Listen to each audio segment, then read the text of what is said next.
to the Melodic Mornings Podcast. I'm your host, Matt Fellows, and this is your other host. Hello, Reece Dennis. Yeah, and today we're interviewing Kevin Stannard on education in music and all sorts of other educational stuff. Yeah. Hello. Welcome to the show, Kevin. Hello, thank you very much. Okay, so the first question we've got for you really, Kevin, is just to tell us more about your role within education. So a general introduction into being an educator and what made you go into teaching. So, it's been a while now. I've been involved in education pretty much since I went to university myself. I won't give you a detailed background, but essentially that was 1980. So we're close to 40 years now.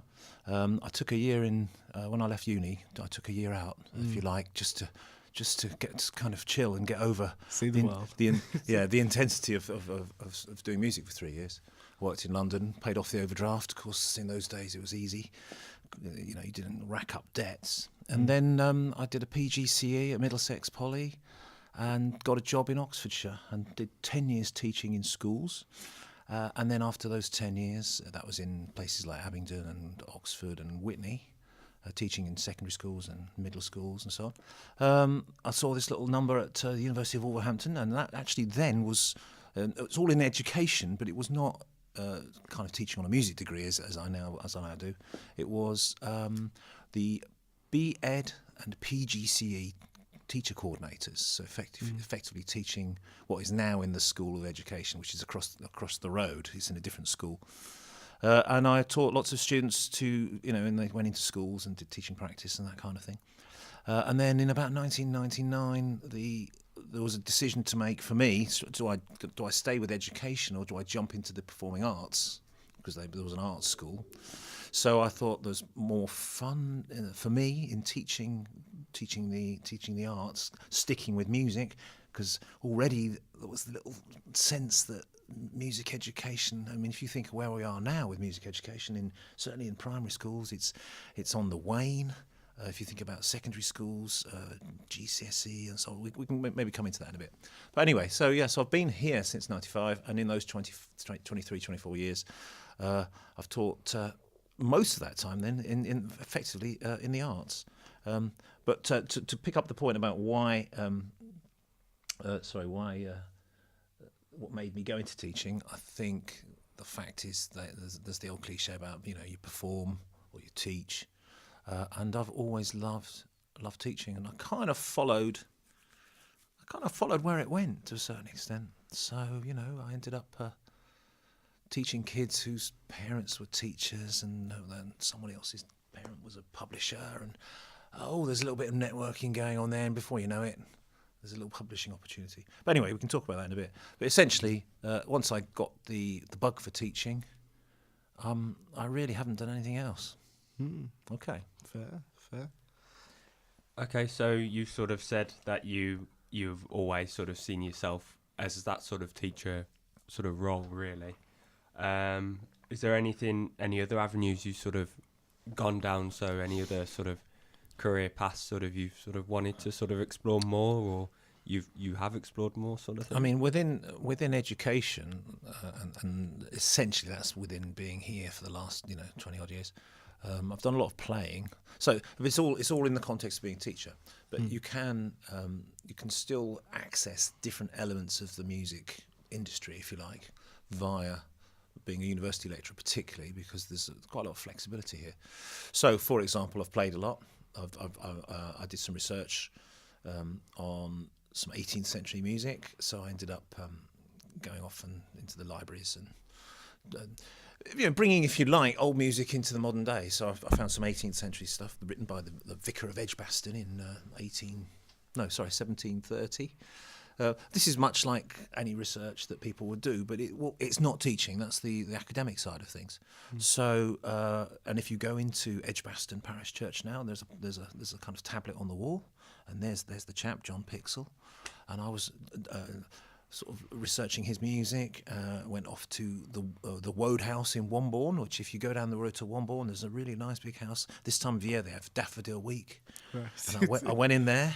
and dug up. I didn't dig any up daffodils, sorry, but I dug up some interesting finds. Found that all the instruments that were stored there are now in Edinburgh University. All the music they found is at Birmingham University in the special collection.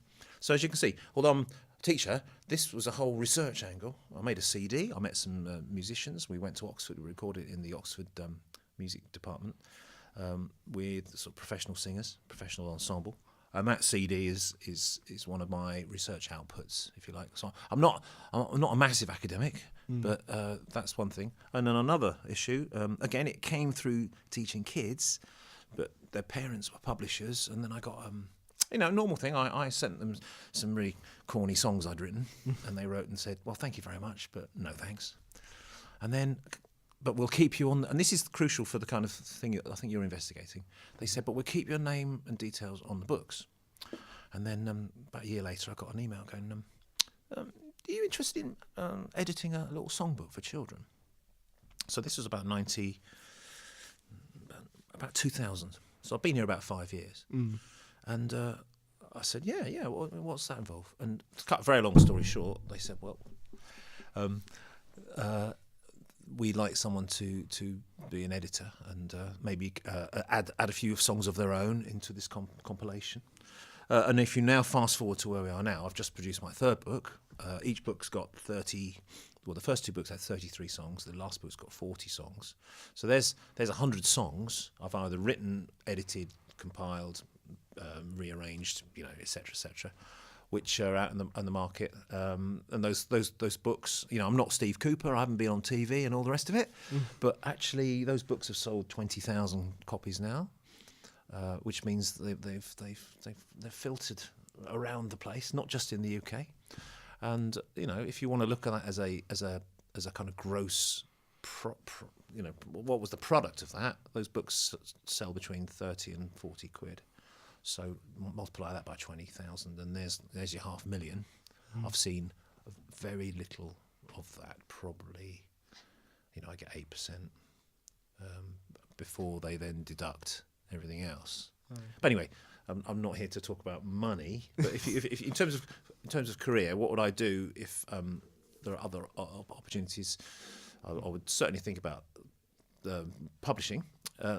Not the actual act of publishing, but getting into publishing. And I've got a few songs now on the ABRSM syllabus. So grade 2 singing, one of my tunes, one of my arrangements is in there. 2 or 3 are grade 1 songs. I should just add, I haven't written those songs, I've arranged them. So people like my little piano parts. So that's quite good. Sing Up is another thing I've written a few songs for, which is a national it's like a national curriculum music song bank. So that's the second thing. And then if one or two of your songs just get taken up randomly by people, so there's a guy in Scotland called Christopher Bell who likes one of my tunes. He rearranged it, he changed the key, he did all sorts of stuff, but I retain the original ownership or whatever of that song, copyright of that song. And that song is being performed on a CD, and he's a kind of producer. He takes it to Ireland every Christmas. It's a Christmas tune. He gets loads of kids singing it, all sorts of things. So just to sum up then, most of the stuff I do is teaching, but it brings in extra playing work. It brings in some publishing work, as I say.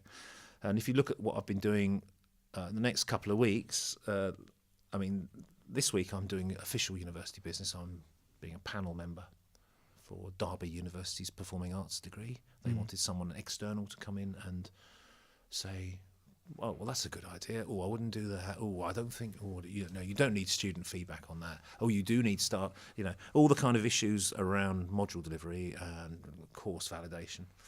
And the guy that asked me to do that, again, as a network thing, he was an external examiner for us several years ago. And then when they're looking around for someone, they think, who can we use to be our validator? They want someone who's friendly but objective. So that's an academic thing.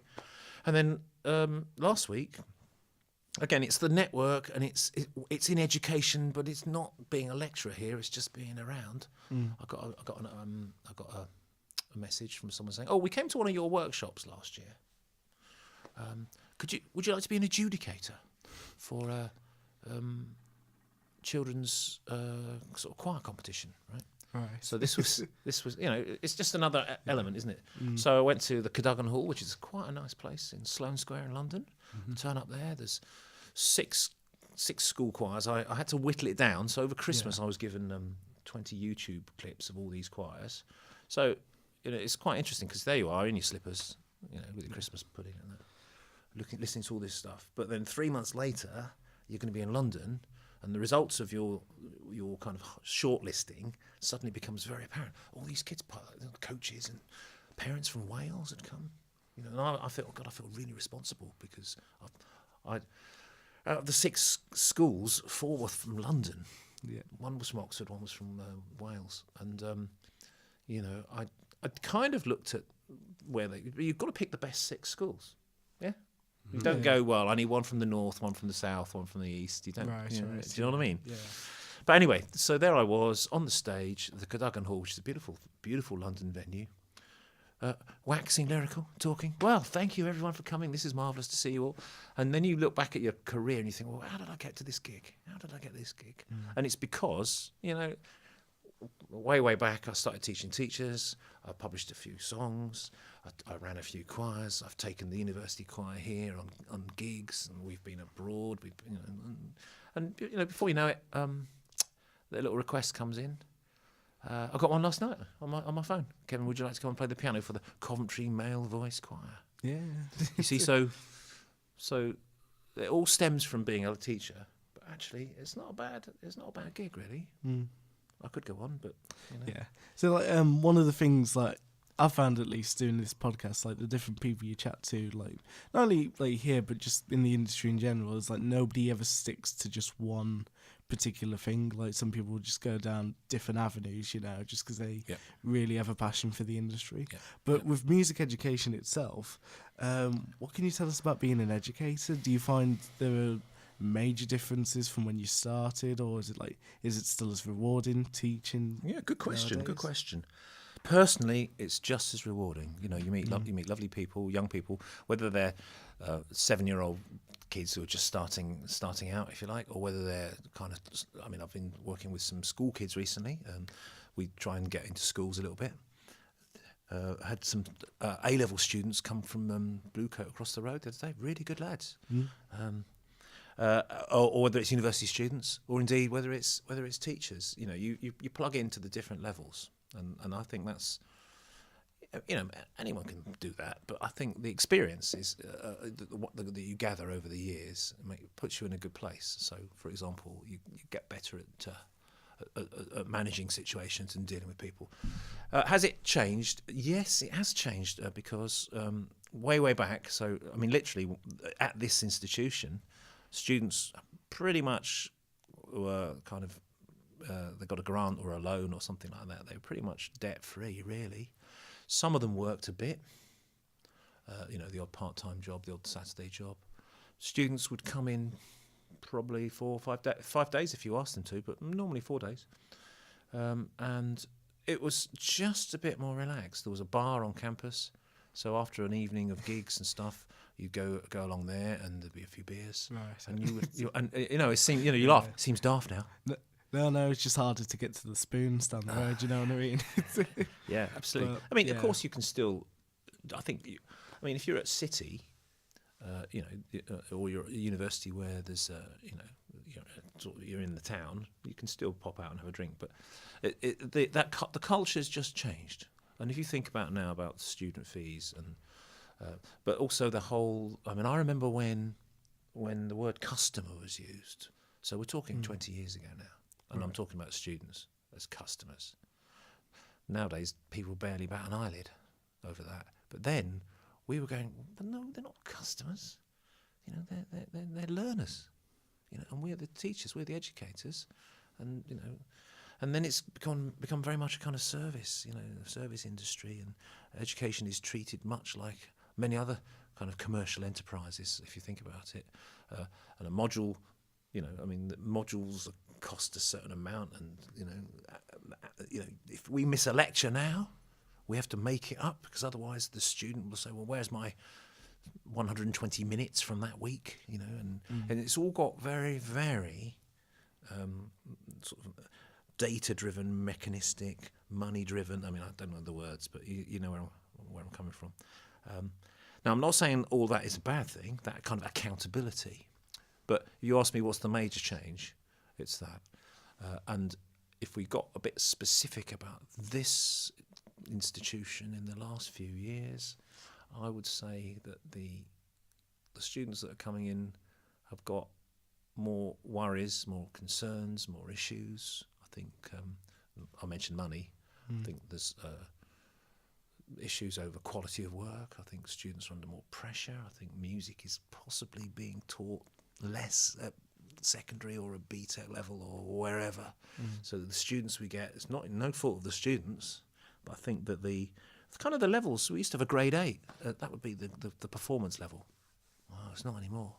It's gone down a bit. Grade 5 theory. This is on the kind of music kind of course. Yeah.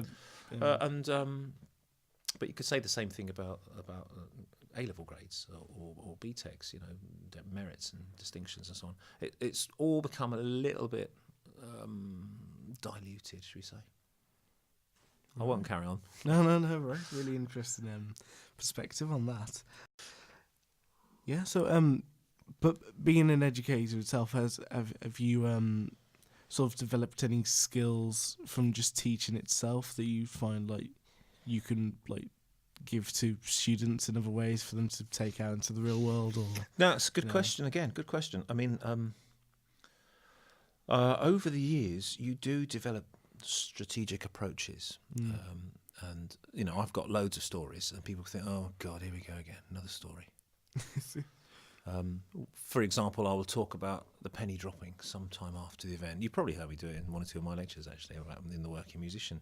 You know, it's not always that obvious, especially in the arts, you know, an aesthetic experience. You know, you might get it sometime later.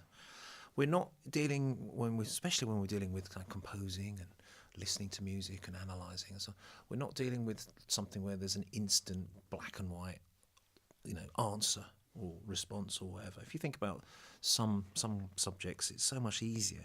So music's a tricky one. And if someone said to you, write me a wonderful song with a kind of tingle up the spine factor in the middle of it, and you go, well, you know, I can't just deliver that. I mean, it's a bit hit and miss, isn't it? So over the years, I'm having to try to manage that kind of expectation. Students want the best. They want the highest grades, all of that kind of thing. So I think you become quite a good negotiator. You become quite tactful most of the time. You try to, you know, they talk about all sorts of things. So as an example, if you're giving feedback to a student, they'll talk about the feedback sandwich. Have you come across that in your past? Yep, I might have done. Can you guess what that would might be? Would you like to clarify it for I'll the clarify listeners? what it is. It would be where you've got some advice and maybe some slightly bad news about a grade or about a particular piece of work that the student's done. So you'll clothe it nice and in a genuine way with some good news either side. So you say, well, that was a really good effort. Well done. Well, you know, you've probably exceeded your expectations there. However, you know, you still are out of tune. You sing flat, and the grade is going to be, you know, it's going to reflect that. But you know, let's think where you started 2 years ago. You've really come through. So that's an example. It's a pretty poor example, but that's an example of you want to, you know, there's a bitter pill to swallow. Sorry. So you know, we're all trying to be pleasant and give students a good experience. And I think actually what I've found over the years, most students appreciate that. Students will tell you, well, we want honesty. We need to know where we stand. There's no point in the lecturer being really nice all semester and then giving me a D grade. So you need to know where you stand. So that's one thing I've learned. And the other thing is well, there's many things, but one of the other things is the ability to use experience, and I use this in lectures as well, reflective experiences to actually inform where you're going. So you learn from, as we all do, you learn from last time to make sure that when you deliver a module again, you do it, you know, with that information, and that's why we're better informed. So many a time you'll hear lecturers say, you know, you learn from your mistakes, you know, get out of your comfort zone, doesn't matter. Mistakes, actually, you learn more than you do if you just kind of, everyone says, oh, well done, well done. Yeah. So as a lecturer, if you ever hear a lecturer say something like, look, I've taught this the same way for the last 20 years, there's no need to change it at all, you need to be questioning that, because a lecturer should be changing their approach as well, adapting their ideas, adopting new things. And obviously technology is a big one in there. But I think trying to be humble here. Hopefully I'm moving with the times, because there's nothing like a fusty old lecturer who hasn't sort of changed his methodologies for 20 years, because you've got to move. And the obvious way to think about that is if you think about the students that you're teaching now and what you're preparing them for. So if you look at you guys now, it's nearly 2020. What a student like you going to look like in 2025 or 2030? 10 years time, where are we going to be? Think about technology. Yeah, it's just a bit scary, isn't it? It's Are we all going to be doing a 4-day week or a 3-day week, or are we all going to be on portfolio careers? Are we all going to be dodging around doing, or is it going to be even more mad than it is now? Yeah. There you go. Yeah. Really good answers to that, to be honest. Good. I hope there was something there. Yeah. Okay. It's just wondering what inspires you with your work, really. So was there any other lecturers that you had sort of when you were at university or school? Or I'm liking the is questions. there anyone who inspired you, or anything that inspired you really to do what you do? Well, I mean, I think we all have to look at musicians or music. I mean, it depends what fires your, what keeps you going. But recently, I'll give you 3 examples of, and this is very recent, 3 people who've died recently, who are all on my radar, kind of thing. One was a very famous conductor, Andre Previn, who had a sketch with Morecambe and Wise when Eric Morecambe said, "Well, I'm playing all the right notes, just in the wrong order." No, that was the joke. But Andre Previn was, and he was a jazzer as well as a formal classical conductor, a concert pianist, composer. I mean, he did the lot. So in terms of inspiration, I do like, people that have a range of skills. I mean, each to their own. Jacques Lussier has died recently as well. So Andre Previn, Jacques Lussier. Jacques Lussier was the revolutionary kind of jazz musician that took Bach and reorganised Bach. And you listen to Jacques Lussier playing Bach, and it sounds like it's 20th century, but actually it's Bach. 1740 or something. Yeah. So Jacques Lussier. So he died recently. And then the third person who died was my old organ teacher, who's also all these guys are in their 80s. It's just bizarre that they've all died recently.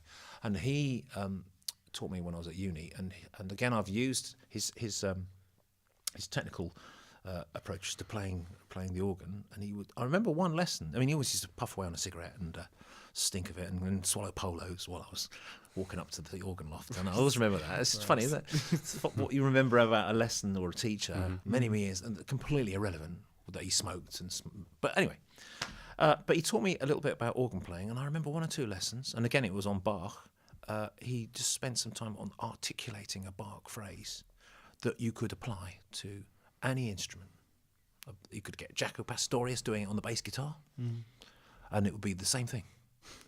Articulate. You can have staccato, you can have legato, and then there's a kind of tenuto, detaché, or detached, but not staccato, but not legato, a kind of in between touch. And I remember that walking away from that lesson, hopefully as you do when you get a good lecturer or a good lecture, thinking, that's a critical moment, a critical incident in my education. I mean, almost thought it there and then. Some of these things, actually, the penny drops, like I said, sometime after. And I talk to my students about reflecting on things. I won't put you on the spot now, but if you think about stuff, you think, oh, right, yeah, so that was definitely a moment. So there's three examples. But there's others. If you ask me about, I don't think it's on your thing about my favourite musical moments, but Keith Jarrett is a musician that I find very inspiring. Pat Metheny, jazz guitar. There's lots of things. what was it? Was another bit of the question, or was that most of it? That's most of it. Yeah, I mean, it was just talking about sort of who inspired you as an educator, and I suppose a musician as well. Well, yeah, just on the educator a bit more. You've got to look back at your own teachers, and I had a husband and wife team teach me quite a lot when I was at school, and he was the musician that sang in the cathedral choir, but also played rock guitar. So we did concerts of Bach and Monteverdi one minute, and then the next minute we were doing the Beatles and the Carpenters. And he was playing lead guitar one minute, and then he was putting on a cassock and singing countertenor. So that was bizarre. But actually, he was the front man. The person scurrying around doing all the work was his wife. She's the one who gave me organ lessons. She's the one who did the music theory. She's the one that was, like, if you like, behind the scenes, making sure people. She sort of tidied up after her illustrious husband and made sure that all the exam entries were made, and that we all actually followed the right syllabus, things like that. Yeah. Okay, yeah. So we're sort of coming up to our sort of final sort of questions, really. We're just wondering, sort of, obviously you've mentioned you've got sort of books out and books published. Where sort of can we find those, sort of, just for the listeners and people? If anyone's interested, my books come part of a 13-book series, VoiceWorks, published by Oxford University Press, OUP.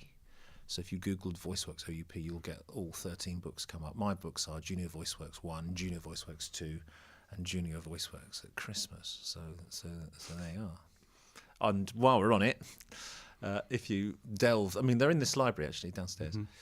If you delve deeper, you'll see that playing on the CDs which accompany the books are musicians from this institution, including sort of techies as well. So Andrew Lowe has featured, I think, on all three behind the scenes, and quite a few student musicians over the years. And again, if you think about the networking thing, something you did in 2002.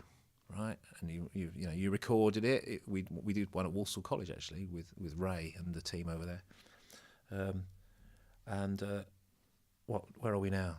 Sort of 15 or 17 years later. 17 years later, those songs are still being used. Those books are still being used, and of course all those people that were listed. It was a nice little number. It's a nice record or CD of the work that we did. Right. Final question for you now. It's sort of the big one of the podcast. If you could give yourself any advice to yourself at the start of your career, what would it be? Well, that's an interesting one. I've got a little story. I'll try not to go on too much. No, it's cool. I met a guy called Charles Hart at a university drinks party in Cambridge in 1980. And I was trying to get drunk and meet a few people and have a good time. Right. Sorry, that sounds terrible. I shouldn't. I shouldn't admit to that. It was my first week. It was Freshers' Week. Right. Okay. And I said, "Who are you?" He said, "My name's Charles Hart, and I'm going to become something big in musical theatre." And I went, "Really?" And our paths never crossed again. Charles Hart co-wrote the musical. Phantom of the Opera. He wrote the libretto. He wrote the words. Right. Translated into 50 languages, probably performed thousands and thousands of times. He's co-writer with Andrew Lloyd Webber, and I think he probably fulfilled his ambition there. Yeah. Amazing, and he's written he's been all over the world. So I think I should have been a little bit more switched on. To answer your question, I should have been a bit more switched on straight away when I went to university, and I was fresh out of school. I should maybe meet people that have had a year off, so they're a little bit more experienced. Some people have worked, haven't they? Some people have been to different sort of schools, independent schools, so they've got a kind of different background. So you can't regret. I don't regret my life, my education for a minute. No, but I do think I missed a networking trick. And coming forward, full circle to where we are now, my son is coincidentally at the same university, and he's in and out of the chapel, singing in the chapel choir, much as I was, but he's also in and out of the ADC Theatre, which is where the footlights are. So he's finally, and if you like, he's doing both. He's doing the formal kind of church stuff, but he's also doing the theatre stuff. Yeah. And I think that's possibly what we need to be a musician these days. You have got to have that degree of kind of flexibility. Mm-hmm.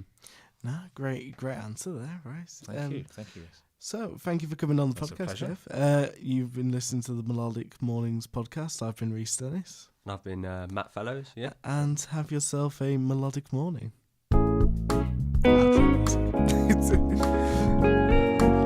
Yeah, I was glad. Yeah, all good. No issues here. Yeah, cool.